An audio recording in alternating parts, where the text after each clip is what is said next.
এই পৃথিবীতে সবথেকে পাওয়ারফুল মেশিন আপনার মাথা, আপনার মস্তিষ্ক, যার তুলনা কখনোই অন্য কোনো মেশিনের সাথে করা যাবে না। আপনি যদি চান তো একটা রাজ্য চালাতে পারবেন, একটা দেশ চালাতে পারবেন, একটা মহাদেশ চালাতে পারবেন, কিন্তু আপনি কখনোই আপনার মাথাকে চালাতে পারবেন না। গবেষণায় পাওয়া গিয়েছে পৃথিবীর মধ্যে সবথেকে দ্রুততম গতি হচ্ছে লাইটের গতি। কিন্তু আপনি কি জানেন লাইটের গতির থেকেও লাখ গুণ গতি হচ্ছে আপনার চিন্তা ভাবনা, যা আপনাকে কখনোই থামতে দেবে না। প্রতি সময় কিছু না কিছু আপনার মস্তিষ্ক ভাবতে থাকবে। আপনি যতই না ভাবার চেষ্টা করবেন তত আরো গভীরে যেতে থাকবেন। প্রশ্ন আপনার মনে আসতেই পারে, তাহলে আপনার মাইন্ডকে কি কখনো কন্ট্রোল করা যাবে না? উত্তর হলো হ্যাঁ, যাবে।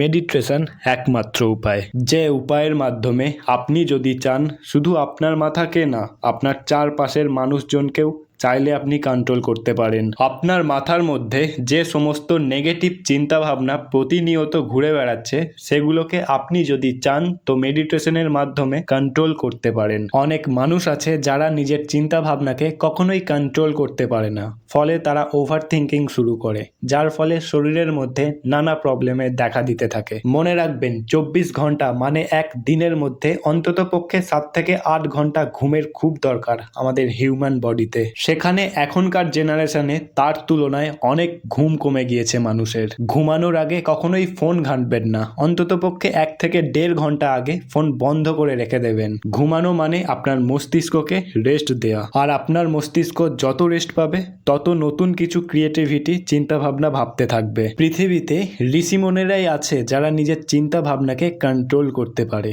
যাদের পুরোপুরি নিয়ন্ত্রণ থাকে নিজের মস্তিষ্কের উপরে। এটার বিশেষ কারণ হচ্ছে মেডিটেশন, যেটা আপনার মস্তিষ্ককে আপনার মতো করে চালাতে বলে। ভিডিও ভালো লাগলে লাইক করো, শেয়ার করো বন্ধুদের সাথে, আর এরকম মোটিভেট ইনফরমেটিভ ভিডিও পেতে সাবস্ক্রাইব করো।